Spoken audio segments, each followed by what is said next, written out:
Hi class, I'm back in the garden next to the onion bed that I just weeded to get that nice bucket of weeds.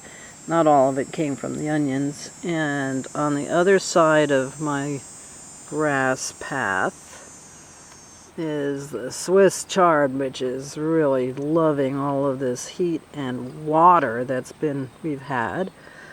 And the broccoli, which hasn't done as well because of all of the slugs. Oh, and it's rotted, and broccoli doesn't like heat too much. But this is a good place to see some of the pigweed or callaloo that is remaining here, which I let go to seed so that I will have a good crop of it next year.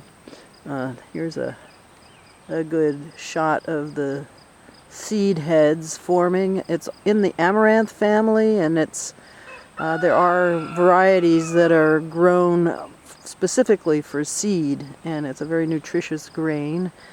And so those are just a few of the features of my very unconventional garden.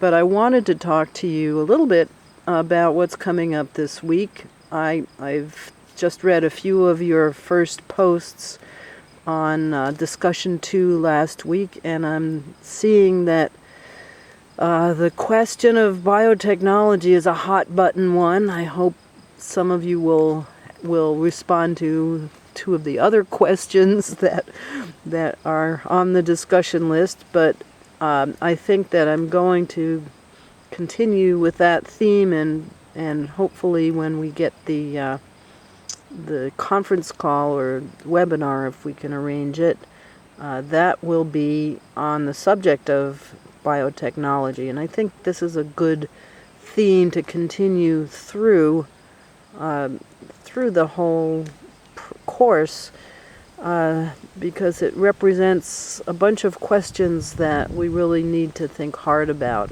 And in particular, this week that's coming up is the subject of principles and criteria of sustainable agriculture.